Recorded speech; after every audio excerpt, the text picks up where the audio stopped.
All right, it is Wednesday, everybody, and you know what that means. The Children's Museum of the Low Country is here to talk about some family-friendly events and happenings here in the Low Country, plus always some good tips for you parents out there. Karen Coltrane, the president and CEO of the Low Country, is back with me again this Wednesday. Thank you so much. I'm glad to be here. All right, so what are we doing this week? Well, I'm hogging it for the Children's Museum, so forgive me for this, but this is a special call out to all the families that have a child with special needs, or if you know a family that has a young child with special needs, I want to make you aware of something. So we're a little ahead, but on the 24th of March, it's a Sunday. Mark your calendars. Mark your calendars. We're going to have a resource fair for families with children with special needs. So if you've just received this diagnosis, or even if you've been living with it for a while, we're going to have community partners in our open room in the museum.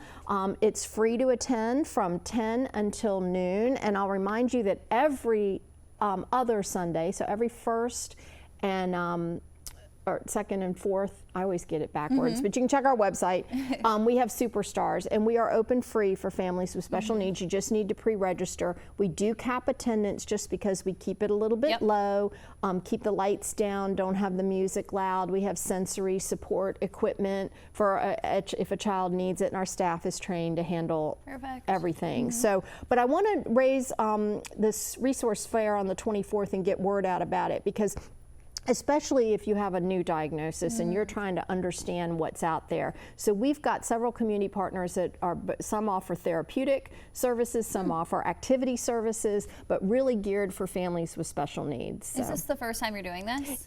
First time in a long time, probably since COVID, Okay. So just want to put everybody's attention on that. What have you found, why the need for this right now? What have you found? Is there kind of a lack? Do you just want more resources? Yeah, there is a lack, and what the Children's Museum I think brings to any kind of partnership for families is that we can build audience, and a lot of these organizations are very niche, and so they can't get their word out all the time, right? So it really helps to pull them all together and let families kind of do, it's almost like a trade show format to pick up materials, have conversations with people at what they offer, and see how that might help your child. Is this the type of thing you want to bring the kids to as well? Yeah, it's fine because the museum's there, the museum's open, we can help support that. But yeah, so the whole museum's open. We're going to have you know, donuts and coffee, fruit, juice, that kind of thing, so you can make it a morning. And then, like I said, we do it in our shoulder hours, so we don't open till the public till noon.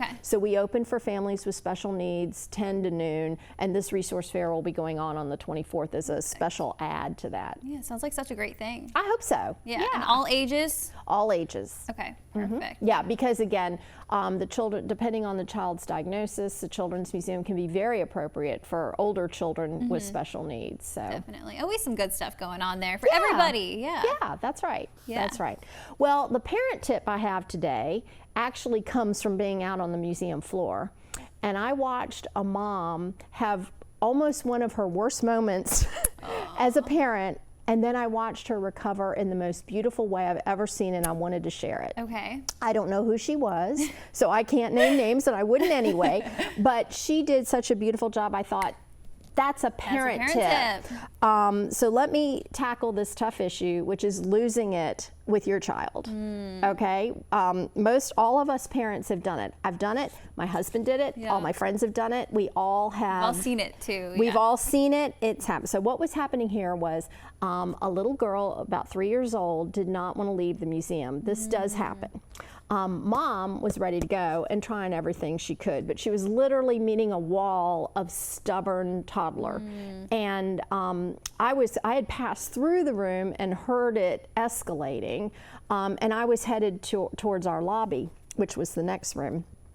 And from there, I heard Mom just spin out and lose it. And I thought, oh, poor mom, poor mom. And, you know, and there was no intervention that I could do. My heart went out as a fellow parent. And but anyway, what I saw next was stunning and wonderful. Mom gets to the front door, sees that we have a bench there. We actually have benches that light up when you sit on them. It's kind of cool. And she took a big deep breath, and she sat on the bench, even though I know she was in a hurry, and she put her little girl right in front of her and looked her in the eye and said, in fact, I have it written down have the because quote. it was so good. Mommy should not have yelled at you. It's never your fault when I get upset. I know you were having fun and you didn't want to leave, but Jaden needs to be picked up from school and he's going to be scared if he's by himself and we're not there. So Mommy was getting anxious.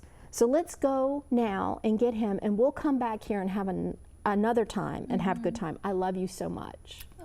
And they got up and left.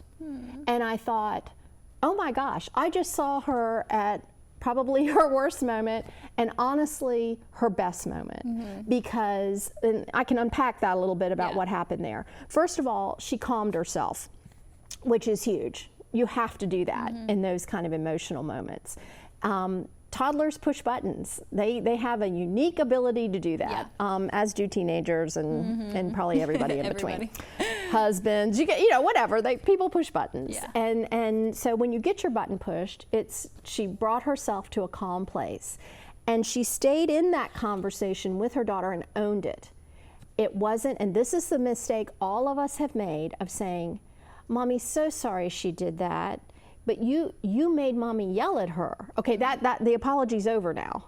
You didn't really apologize.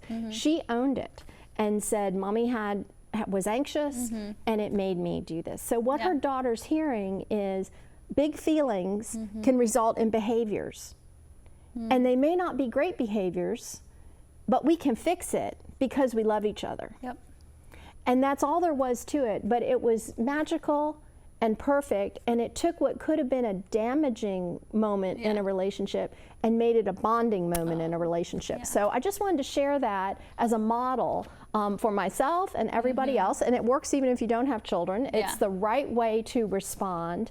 It's the mature way to respond emotionally, and it's a wonderful way to do it with kids because she's teaching her daughter and modeling how to interact and respond when things don't go well, because we don't bat 1,000 on this stuff. We have moments we're not proud of.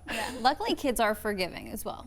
I think so, especially if you go back around and repair. So parental repair is like a term in our world, and it really does make a big difference. It's not easy. You know, it's hard to sit down with a 3-year-old and say you screwed something up. I mean, nobody wants to do that ever to anybody.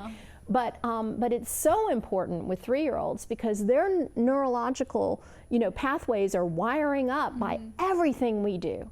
So that was just a great way that mom showed her daughter how to fix when something happens, because it's going to happen. Definitely. Your ears are always out for some good tips. I love it. Well, I get to see the range of parenting skills in the Children's Museum. And we're not all just listening to what goes on. This one escalated and caught my attention. But again, I'm so glad it did, because she really pitch perfect landing on how to bring that airplane in. I love it. Karen, thank you so much. You're welcome.